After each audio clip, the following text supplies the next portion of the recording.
just reading off the lists of grants and pages and pages and pages more. I now recognize Representative Kim for 5 minutes. Thank you, Chairman Mass, for holding this hearing. I want to thank all of our witnesses for joining us today. The U.S. foreign assistance has long been a very powerful soft power tool to advance our American leadership by building trust with our allies, promoting democracy, stabilizing terrorism-prone regions, and providing market access for American businesses. However, we have seen serious and credible cases of wasteful uses of American taxpayer funds abroad. For example, $2.5 million were sent through USAID to build the electric vehicle charging stations in Vietnam. How is this spending critical to U.S. national security or advancing our American interests? They are not.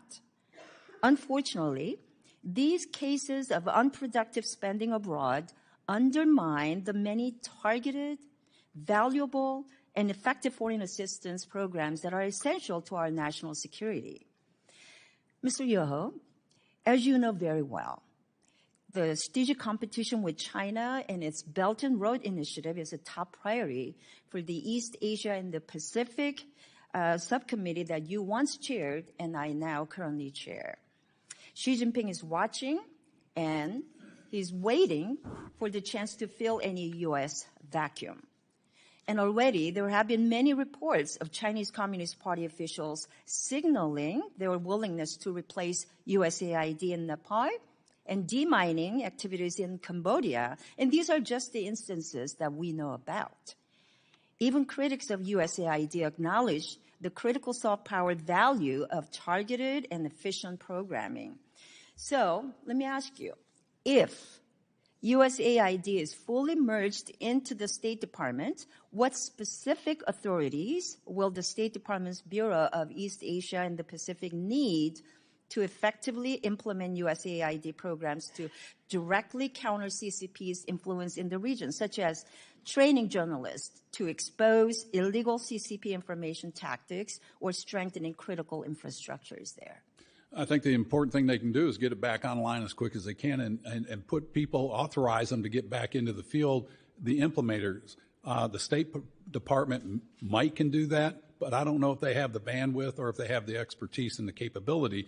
The people that were there on the ground with USAID, as and Minister Nazio said, these are the people that have institutional knowledge and they know how to do that. They're not R's or D's, they're mission driven. And I think we can get some of those people back in there that are experts in their field to move America's agenda forward of, are we going to be safer? Are we going to be stronger? And are we going to be more prosperous? And if we do that, those countries will be too. And it counters China. And if we're not there, China will be there. Sure. So I'm glad that Secretary Rubio issued waivers for life-saving humanitarian assistance programs.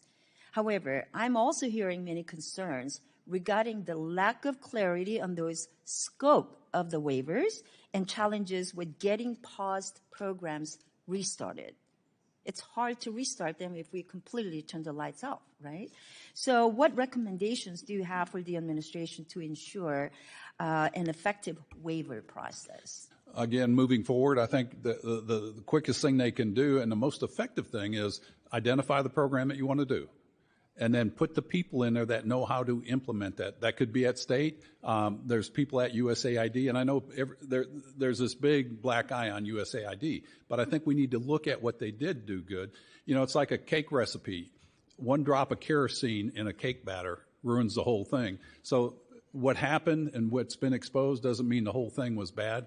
And like I said, not all aid programs are good. Not all of them are bad. Let's take the good ones and implement them as quickly as we can so we do not cede that ground to China, Russia, anybody that doesn't like us. Thank you. I'd like to ask a question to Mr. Primorak.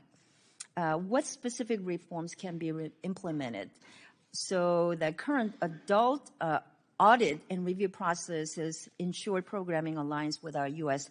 national interests?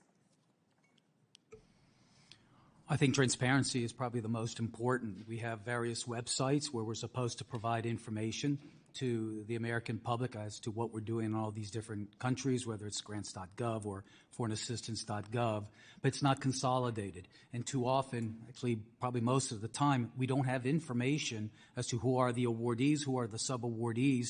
If those are made available, and not only to Congress, they should be made available to the American people.